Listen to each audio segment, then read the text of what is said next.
Bonne journée à tous. Bienvenue à cette rubrique J'ai une question pasteur. Alors, on est en 2023, comme je le fais à tous les mois de mai de chaque année, mai-juin. Je prends 2 mois comme ça pour reprendre cette rubrique. J'ai une question pasteur. Donc, je réponds à des questions que je reçois pendant l'année ou même pendant le mois de mai. Certains m'envoient des questions. Je réponds pas à tout parce que ce n'est beaucoup trop, mais j'essaie de prendre celles qui sont de l'intérêt général le plus large possible, qui peut intéresser le plus de gens possible. Alors, pour cette première capsule de l'année 2023, je réponds à la question suivante. Que pensez-vous de l'agenda 2030 mis en place par les Nations Unies, dont il est souvent question dans les milieux chrétiens? Donc, très bonne question. Donc, une fois de plus, nombreux sont ceux, et notamment parmi les chrétiens, qui nous parlent de l'agenda 2030 des Nations Unies comme une grosse affaire à redouter au nom d'une supposée malveillante intention d'une élite mondiale pour contrôler l'humanité.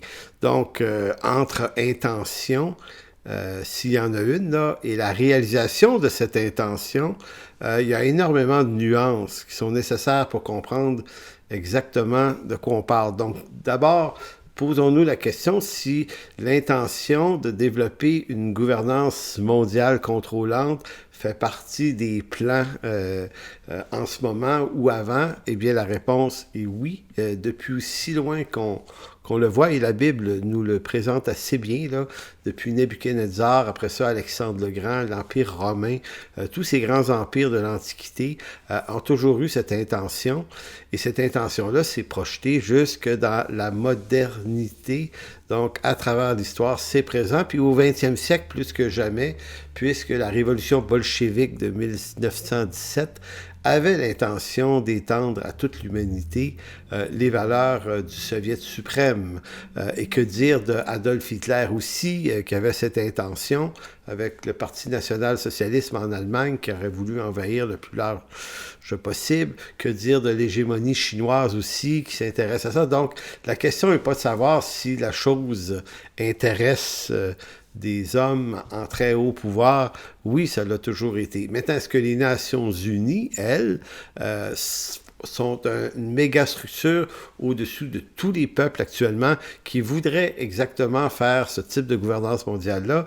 Eh bien, là c'est un peu moins clair. Effectivement, les Nations Unies représentent déjà une forme de gouvernance mondiale. Maintenant, la question, c'est est-ce que l'agenda 2030 qu'ils ont mis au point va s'accomplir ou non, ou est-ce qu'il va s'accomplir selon, si on veut, les griefs qu'on présente contre cet agenda. Donc, qu'est-ce que l'agenda 2030? Rapidement, je vais l'expliquer. L'agenda 2030 est un plan d'action élaboré par les Nations Unies qui invite les gouvernements de la planète entière et tous les autres acteurs sociaux à œuvrer ensemble pour faire face aux nombreux défis auxquels le monde actuel est confronté.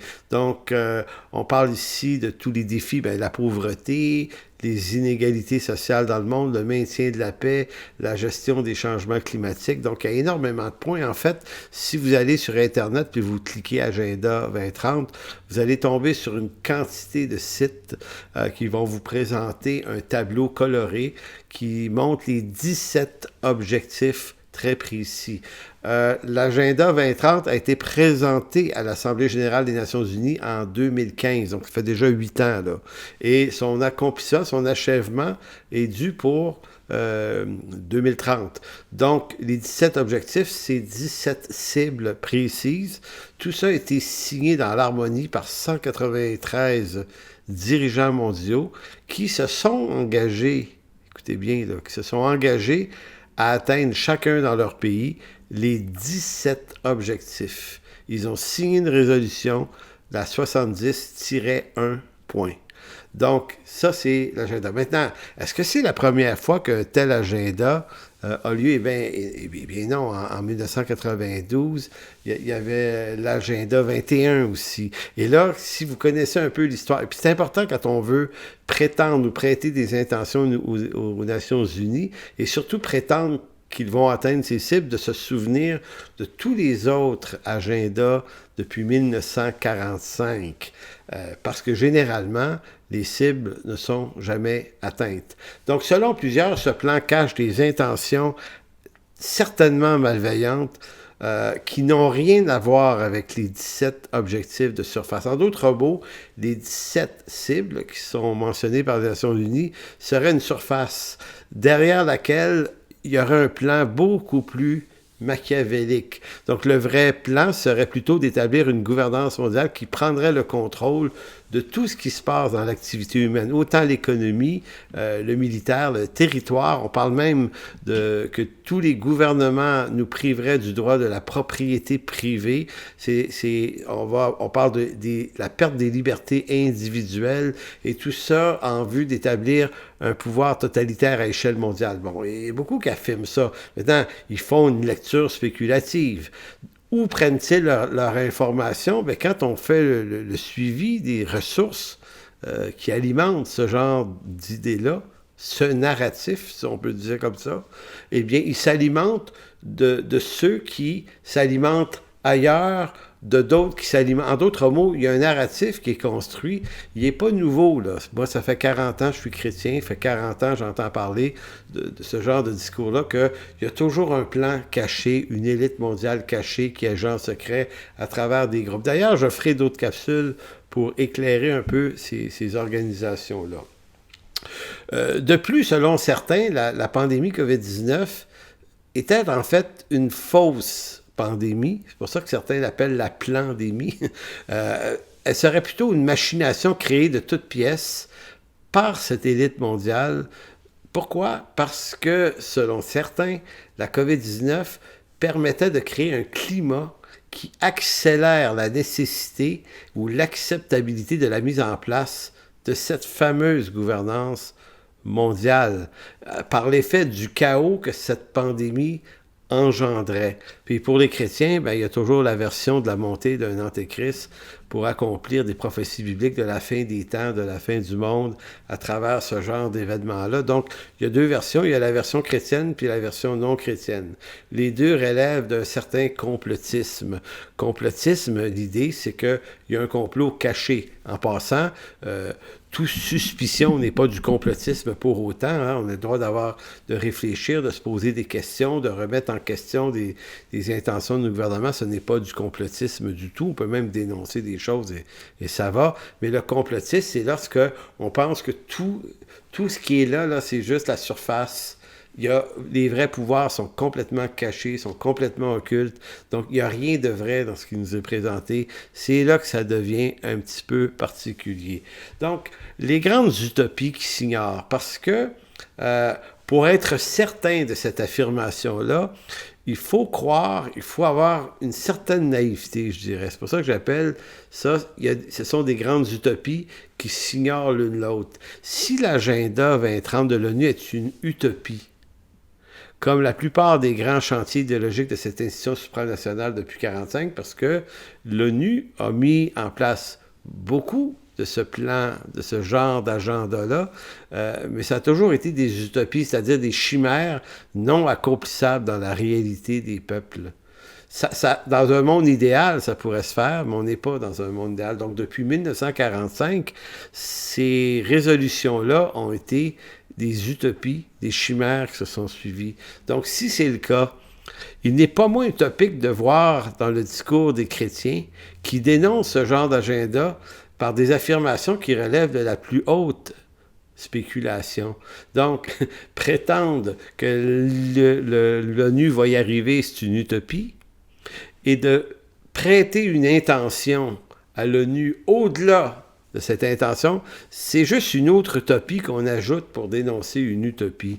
Autant l'ONU ne sera jamais en mesure d'atteindre probablement même pas une seule des 17 cibles de son agenda en 2030, autant la peur qui est soulevée par ceux qui la dénoncent est une autre utopie aussi.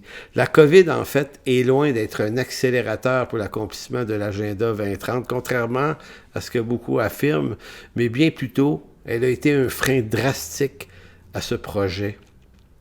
La pandémie, ce qu'elle a fait, c'est qu'elle a perturbé le fragile équilibre de l'unité organique des nations du monde. Ce à quoi travaillait l'ONU, la pandémie est venue le fragiliser. Depuis, nous assistons à la démondialisation de l'économie et la déconstruction du fragile consensus de l'unité politique dans le monde. Vous le voyez en ce moment, on s'en retourne vers une guerre froide, on s'en retourne vers des moments probablement extrêmement difficiles qui n'ont rien à voir avec l'unité. Donc pour ceux qui pensent que la pandémie, elle allait accélérer le processus, elle a plutôt mis de la grenaille dans l'engrenage. Quand l'ONU a entériné son agenda, l'agenda 2030, l'agenda 2030, elle a fait ça en 2015. On n'avait pas prévu en 2015 qu'en 2017, un certain Donald Trump prendrait le pouvoir aux États-Unis et que son pouvoir, sa présidence allait créer un chaos assez étonnant aux États-Unis. Le peuple américain est un des peuples qui va les plus mal dans le monde en ce moment. Il y a une division en Amérique et c'est vraiment, mais vraiment pas bon ça, pour l'unité mondiale. Ce pays qui représente le modèle, le premier modèle de ce que c'est le libre marché, la libre pensée, les libertés individuelles, mais également toute la question de la démocratie est en train de s'écrouler tranquillement sous nos yeux, en espérant que ça se replace. Donc, l'agenda en 2015, lorsqu'il a été voté, on n'avait pas prévu ça. On n'avait pas prévu la COVID-19 en 2020 qu'elle allait produire un effet de démondialisation des marchés. On fait de moins en moins affaire avec la Chine en passant. Il y a plein de pays en Europe qui ont décidé de reprendre le contrôle d'un paquet d'affaires pour eux-mêmes, donc d'être moins unificateurs par rapport au consensus européen. L'Angleterre en est sortie. Il y en a d'autres qui ont envie d'en sortir. Donc, ça va pas très bien. On n'avait pas prévu également qu'il y aurait un chambardement économique majeur quand même aujourd'hui. Ça brasse sur le plan économique. On n'avait pas prévu la guerre russo-ukrainienne non plus, qu'elle allait mettre sérieusement du plomb dans l'aile au plan, à l'agenda 2030. Et on n'avait surtout pas... ça, on n'avait pas prévu. On n'avait peut-être pas prévu un durcissement de la Chine à l'échelle mondiale qui de plus en plus affirme son désir hégémonique sur l'humanité. Donc, tout ça, l'ONU en 2015, lorsqu'on a signé cette entente, eh bien, les pays qui l'ont signé avaient peut-être des bonnes intentions, c'est toujours comme ça, mais ça, c'est de la politique, c'est de la poudre aux yeux, c'est du visuel, c'est ça que c'est, parce que la plupart des dirigeants politiques retournent dans leur État et continuent à faire ce qu'ils ont toujours eu l'intention de faire, c'est-à-dire manœuvrer pour leurs propres intérêts. Donc, l'agenda 2030 est sans doute un projet qui pouvait être rempli de bonnes ou de mauvaises intentions. Moi, vous pouvez penser un, vous pouvez penser l'autre. Ça m'importe peu parce que, quoi qu'il en soit, en 2023, après 8 ans, parce que c'est un plan sur 15 ans, on a 8 ans de fait, rien n'avance. Rien n'avance. En 2030, on aura probablement reculé sur la plupart des 17 cibles visées. Les Nations unies, ce n'est pas un pouvoir politique suprême. C'est un pouvoir extrêmement fragile. Vous allez trouver beaucoup de rapports faits par des spécialistes de la question des Nations unies qui montrent que les Nations unies, c'est un échec depuis 1945. Ils n'ont pas réussi, la majorité de leur plan de paix, ils n'ont pas réussi à faire ça. Alimenter la peur. J'écoutais dernièrement une capsule faite par des chrétiens dans laquelle on affirmait avec certitude que nos gouvernements utilisent un narratif de peur pour se donner des leviers de contrôle sur les populations. Donc, c'est une vieille tactique, c'est bien connu, là, de créer le chaos et la peur pour mieux contrôler après. Évidemment, c'est connu. Mais sauf qu'on disait que c'est ça là, qui se passe en ce moment. Donc, la pandémie servait à créer, avec les médias, un climat de peur pour créer des situations, des nouvelles offres de contrôle pour contrôler la population. Donc, ça, c'est une affirmation. Autrement dit, on dit on utilise le chaos, on crée des conditions gagnantes pour rendre acceptable l'idée ou le projet d'une gouvernance totalitaire.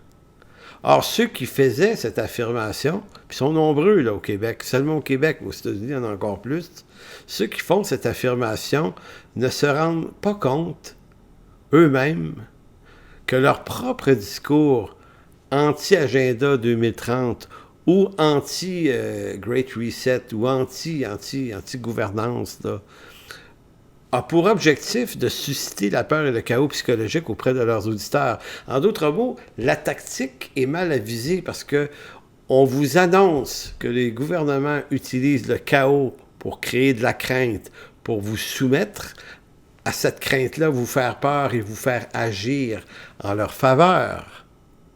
Mais ceux qui vous annoncent, les chrétiens ou autres qui vous disent cela, sont en train de faire exactement la même chose pour leur propre avantage, pour obtenir des codes d'écoute peut-être, pour créer, pour susciter de la controverse. Mais encore là, en dénonçant la peur que les gouvernements veulent créer, ils sont eux-mêmes dans un discours de peur qu'ils vous proposent. En d'autres mots, ils changent la peur ailleurs. Donc, c'est quand même... C'est ironique. C'est ironique de le voir, de l'entendre et de se rendre compte que ceux qui font ce jeu ne s'en rendent pas compte. Donc, on dénonce le stratagème du chaos, de la peur instituée par les gouvernants, par des arguments qui suscitent une plus grande peur encore chez ceux qui écoutent. Chercher l'erreur. Le problème du narratif, j'ai utilisé le mot narratif une couple de fois parce que ce mot-là est apparu à travers les 2-3 dernières années. Un mot qui existe depuis longtemps, mais bon, depuis la pandémie, bon nombre de personnes ont mis leur grain de sel dans l'actualité internationale, politique, commencé à s'intéresser aux Nations Unies, toutes ces grandes institutions-là se sont intéressées aux médias, ont essayé de dire le copinage qu'il y avait entre un et l'autre, et on s'est mis à utiliser, je dirais même à surutiliser le mot narratif pour signifier quelque chose, c'est-à-dire signifier une intention, signifier l'intention ou l'imposition d'un discours officiel de l'État pour donner une direction à la lutte contre la COVID et tout le reste. Donc, l'idée, c'est qu'il y a un narratif officiel, celui du gouvernement, repris en boucle par les médias. Posons-nous la question, est-ce que les gouvernements utilisent des narratifs tout le temps? Est-ce que les médias utilisent un narratif tout le temps? Des fois le même, des fois des narratifs différents. Mais qu'est-ce qu'un narratif sinon qu'un discours? On utilise tous le concept du narratif, le support du narratif. C'est la seule façon de communiquer. Donc, dénoncer un narratif quelconque, si on le fait, forcément, il faut se donner un narratif pour y arriver. Donc, ces mêmes personnes qui ne se rendent pas compte qu'elles dénoncent un narratif gouvernemental ou médiatique par la création de leur propre narratif, par lequel ils dénoncent un narratif. Parce qu'est-ce que c'est un narratif? Un narratif, c'est un discours qui décrit notre prise de position sur des événements qui arrivent en ce monde. Donc, quand il arrive un événement, durant les scrums dans les parlements, les journalistes posent des questions au premier ministre ou au ministre, et le premier ministre va se préparer un narratif. Ils ont des gens engagés pour ça. Voici ce que vous devez dire, voici ce que vous ne devez pas dire, monsieur le premier ministre, devant les journalistes. Donc, c'est la préparation d'un discours, tu sais. Et c'est comme ça, les entreprises font ça. Ça fait partie de la réalité humaine. Donc, c'est pas un problème qu'il y ait un narratif. Le problème, c'est peut-être de prétendre que le narratif de l'autre est mauvais et que le nôtre est bon. Tu sais, un narratif, c'est un discours qui décrit notre position sur les événements qui arrivent dans le monde. Ce que bien des gens ne saisissent pas, c'est que toute forme de communication repose toujours sur le support d'un narratif. Même nous, les chrétiens, on n'y échappe pas. L'Évangile, l'Écriture, c'est un narratif qui présente notre vision du monde et sa finalité. Un narratif, c'est un discours que l'on se donne pour expliquer, pour justifier notre opinion, notre prise de position sur des situations qui nous interpellent. Donc, dénoncer le narratif du gouvernement ou des médias ou des Nations Unies ou je ne sais pas quoi encore, par exemple, par l'usage d'un autre narratif, c'est une utopie. C'est une utopie de penser que notre narratif est dans la vérité. Voyez-vous, l'utopie, c'est pas de posséder un narratif, c'est de prétendre que le nôtre est plus juste, plus vrai, et qu'il représente la justice des sortes. Donc, c'est une utopie si on croit que notre narratif est plus juste et mieux appuyé dans la vérité à laquelle on adhère. Quand on veut dénoncer le narratif d'un groupe sous prétexte qu'il est biaisé par des intentions malveillantes, il faut se demander si le narratif que nous utilisons pour le dénoncer est, lui, biaisé par notre propre aveuglement sur la position que l'on veut défendre. Parce que c'était éclatant. J'entendais des gens accuser le gouvernement et les médias d'utiliser un narratif, et moi, je les écoutais.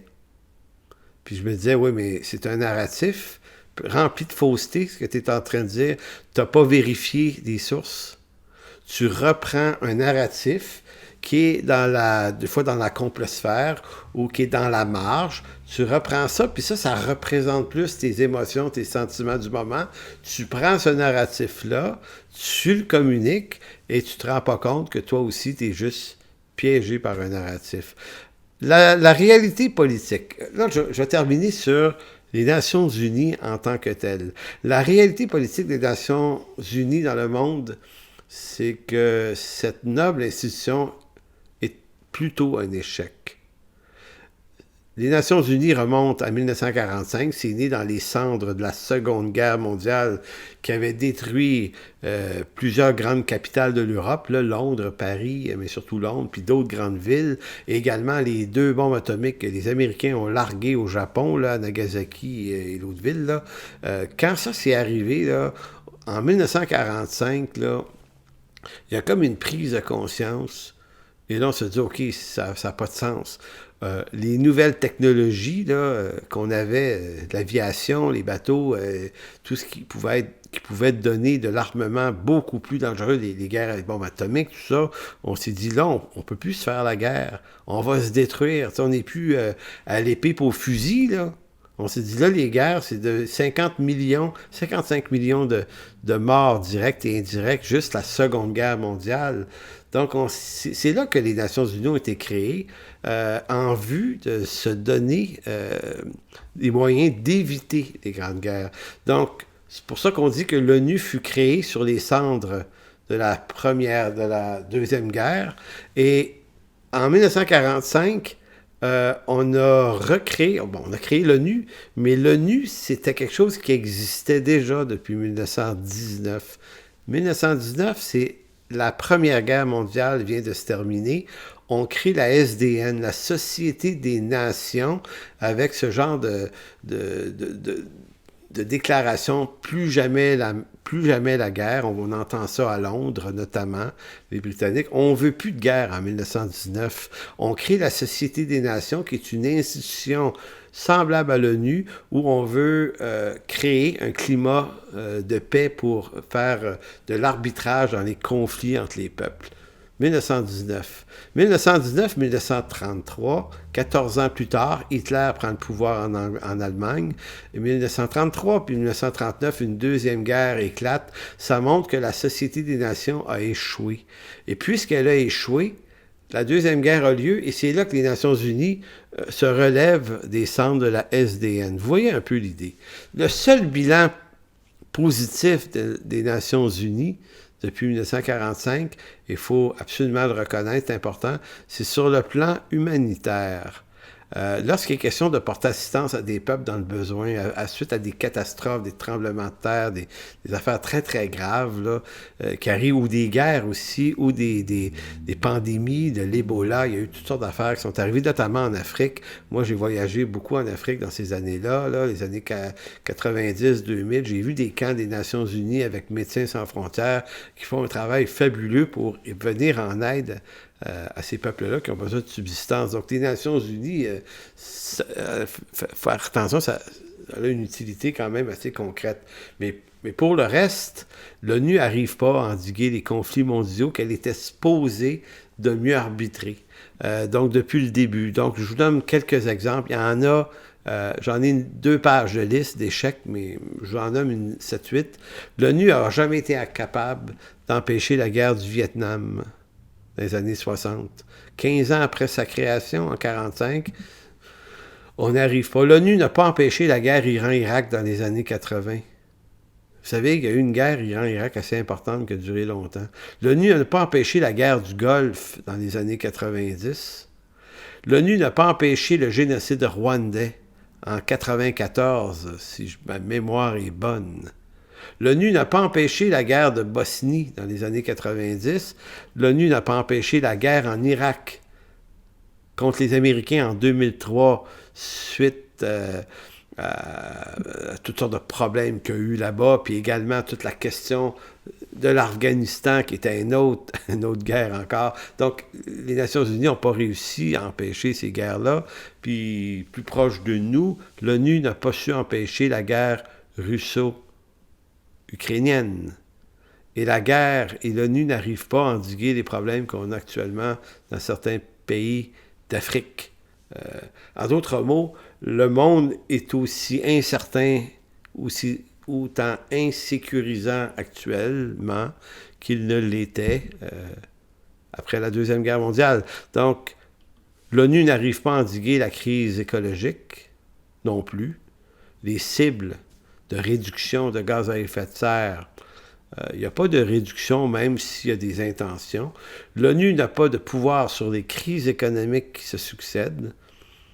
L'ONU est généralement et très souvent traversée par des crises financières, en fait des scandales financiers, des scandales reliés à du copinage et des politicailleries de bas étage comme il y en arrive partout dans le monde. Effectivement, les Nations Unies ne sont pas capables d'empêcher ces choses-là. Ils n'y arrivent pas. C'est ça la réalité de l'ONU. Donc, en conclusion, l'ONU qui promettait de mettre en place des politiques planétaires en vue de créer un monde plus sûr, plus juste, plus paisible, a plutôt échoué. De ce fait, en 2023, nous vivons dans un monde de moins en moins paisible, qui lentement mais sûrement s'effondre sur lui-même par les dérives morales qui font sombrer notre monde dans l'absurdisme le plus surprenant qui soit. En ce qui concerne l'agenda 2030, vous croyez vraiment que l'ONU va y arriver? Moi, non. En 2030, on sera probablement dans un monde encore plus chaotique que celui dans lequel on vit en ce moment. C'est malheureux, mais c'est comme ça. Mon seul espoir à moi, c'est Jésus-Christ. C'est pas les Nations Unies, puis c'est pas se débarrasser des Nations Unies, c'est pas l'agenda 2030, mon espoir, puis c'est pas l'agenda 2030 non plus, c'est ni un, c'est ni l'autre. Vous voyez, c'est un peu ça qui est toute la question. Donc, je ne me battrai pas, moi, pour empêcher ce monde de sombrer dans sa folie. Je ne possède pas ce pouvoir-là. La seule chose pour laquelle j'ai un intérêt, si on peut appeler ça se battre, c'est pour l'Évangile. Parce que l'Évangile est le seul espoir et toutes les tentatives de ce monde. Parce que qu'est-ce que les Nations Unies? Qu'est-ce que ce sont ces agendas? C'est la tentative de l'homme de sauver l'homme par des moyens de l'homme, par des moyens politiques. C'est peut-être rempli de bonnes intentions, peut-être de mauvaises intentions, mais que ce soit un ou que ce soit l'autre, l'homme veut sauver ce monde parce qu'il n'y en a pas d'autres, alors que ceux qui appartiennent à Jésus-Christ ont très bien compris que si ce monde, cette création est magnifique, l'homme est en train, depuis des millénaires, de tout gâcher. De toute façon, on va plutôt s'attacher à Jésus-Christ, qui, en Jean 14, versets 1 à 4, nous dit « Que votre cœur ne se trouble point. Croyez en Dieu et croyez en moi. Il y a plusieurs demeures dans la maison de mon Père.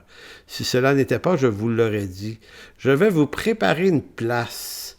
Et lorsque je m'en serai allé et que je vous aurai préparé une place, je reviendrai et je vous prendrai avec moi afin que là où je suis, vous y soyez aussi. Vous savez où je vais et vous en savez le chemin. » Quel est le chemin? 2 versets plus loin, au verset 6 de Jean 14, je dis « Je suis le chemin, la vérité et la vie. » Donc, mon espoir est là. Et si on est croyant, je pense que c'est pas plus utile qu'il faut de vouloir freiner ces grands élans politiques en ce monde, ces tentatives de se mettre pour ou de se mettre contre. Ça appartient aux choses de la terre. Apprécions ce qui se fait de bien quand même, mais mais la rédemption du genre humain n'est pas dans ces choses. Alors voilà, c'était ma première capsule en 2023. J'ai une question, pasteur, en espérant que vous appréciez, que si vous appréciez, vous pouvez toujours les partager aussi dans votre environnement, dans vos amis, avec vos amis. Merci. À la prochaine.